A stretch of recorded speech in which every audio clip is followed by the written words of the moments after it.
Okei, jos tää on se, mitä mä luulen, niin you're gonna freak out. Mä hain äsken paketin.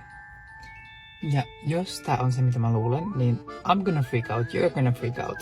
Mä ajan nyt kotiin ja sitten katsotaan, että mitä täällä oikeasti on. Nyt on aika katsoa, mitä toi paketti on syönyt sisäänsä.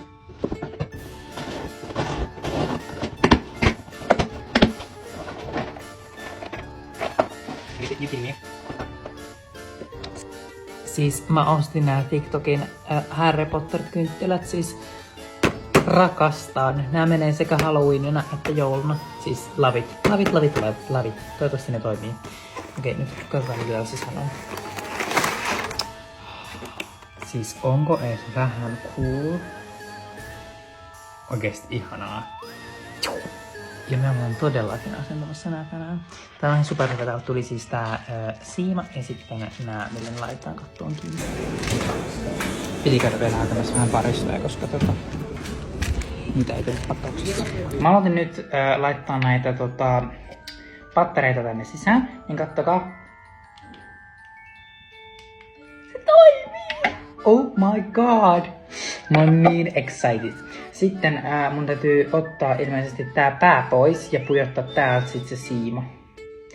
Mutta siihen päästään kohta. Okei, tästä tulee teille vinkki vitonen kaikille, jotka joko tästä inspiroituneena tai sitten ylipäätään olette jo tilannut ja teillä on tulossa ne. Niin, kun teette näitä hommia, niin tehkää ensin tähän siimaan solmu toiseen päähän, pujottakaa sitten toi kynttilän valkoinen osa sieltä, niin että siellä ja sen jälkeen vasta sitten tämä. Joo, mutta ensimmäinen valmis. Ensimmäinen on nyt katossa kiinni. Oh my god. En jaksanut kaikkea nyt kuvata, mutta tällä hetkellä näyttää, eli vielä puuttuu aika paljon. 10 kappaletta, mutta pikkuhiljaa. Totuuden hetki. Kaikki kynttilät on nyt katossa. Mä en ole laittanut niitä vielä päälle. Katsotaan.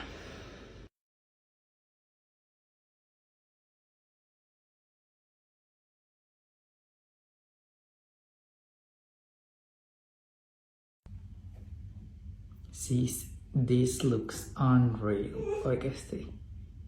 Nää näyttää niin hyvälle. Oh my gosh.